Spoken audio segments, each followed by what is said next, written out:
नमस्कार दोस्तों, मैं शैलेंद्र एक बार फिर अपने YouTube चैनल पर आपका स्वागत करता हूं। इस चैनल पर मैं आपके लिए हिंदी कहानियां लेकर आता हूं। तो आइए बिना देर किए आज की कहानी शुरू करते हैं।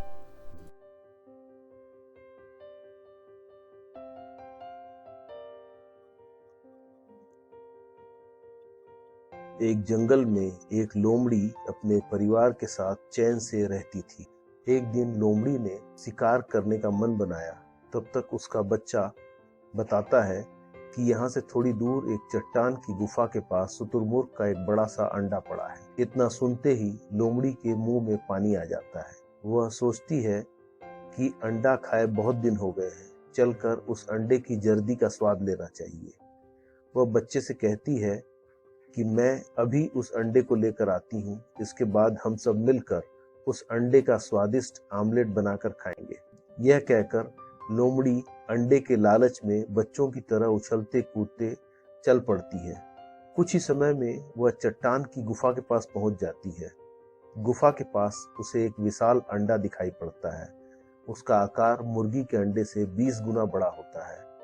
इतना बड़ा अंडा देखकर लोमड़ी के मुंह से लार टपकने लगती है और वह बिना सोचे समझे अंडा खाने के लिए उस पर छलांग लगा देती है। छलांग लगाने से उसके पंजे का दबाव पड़ने के कारण अंडा फूट जाता है और लोमड़ी का मुंह अंडे के खोल में घुस जाता है। अंडे के खोल से अपना सिर बाहर निकालने के लिए लोमड़ी अंडे को जमीन पर पटक देती है।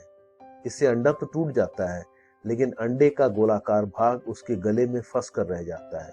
वह गले में फंसे अंडे के टूटे भाग को निकालने का काफी प्रयास करती है, परंतु सफल नहीं हो पाती है। उसे निकालने के लिए वह पागलों की तरह इधर उधर दौड़ने लगती है।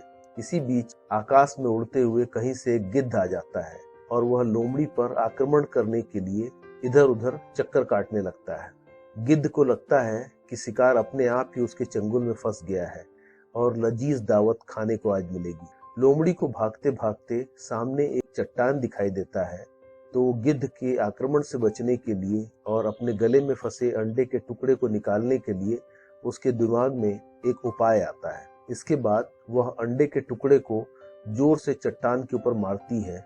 इससे अंडे का टुकड़ा टूटकर गले से निकल जाता है, लेकिन लोमड़ी का सर चट्टान के एक छोटे से छेद में फंस जाता है। लोमड़ी पर आक्रमण करने के लिए गिद्ध को एक सुनहरा अवसर मिल जाता है और वह तेज गति से लोमड़ी पर झपट्टा मारता है, लेकिन पूरी ताकत से प्रयास करने पर लोमड़ी का सर चट्टान से बाहर आ जाता है और गिद्ध की चोंच उस चट्टान के छेद में फंस जाती है। चट्टान के छेद में गिद्ध की गर्दन फंसी देखकर लोमड़ी ईश्वर को धन्यवाद देती है और खुशी खुशी अपने घर की ओर चल देती। तो दोस्तों, इस कहानी से हमें शिक्षा मिलती है कि पूरे ब्रह्मांड का निर्माण ईश्वर ने ही किया है। उनकी इच्छा के बगैर एक पत्ता भी नहीं हिलता है। जिस मनुष्य का जब तक जीवित रहना निश्चित है, तब तक वह मौत को भी ईश्वर की कृपा से मात दे देता है। परंतु ईश्वर की कृपा का पात्र वही मनुष्य बनता है जो अच्छा कर्म करता है, समाज की तन मन धन से सेवा करता है और उस सर्वशक्तिमान ईश्वर पर सच्ची श्रद्धा रखता है।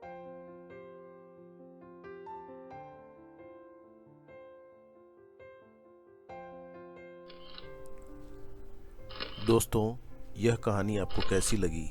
अपनी राय कमेंट बॉक्स में अवश्य दीजिएगा। कहानी यदि पसंद आई हो तो लाइक का बटन दबाकर अपने मित्रों को अवश्य शेयर करें और अंत में बेल बटन को दबाकर चैनल को सब्सक्राइब करिएगा, जिससे भविष्य में भी मैं आपको इस प्रकार की हिंदी कहानियाँ प्रस्तुत करता रहूँ। धन्यवाद।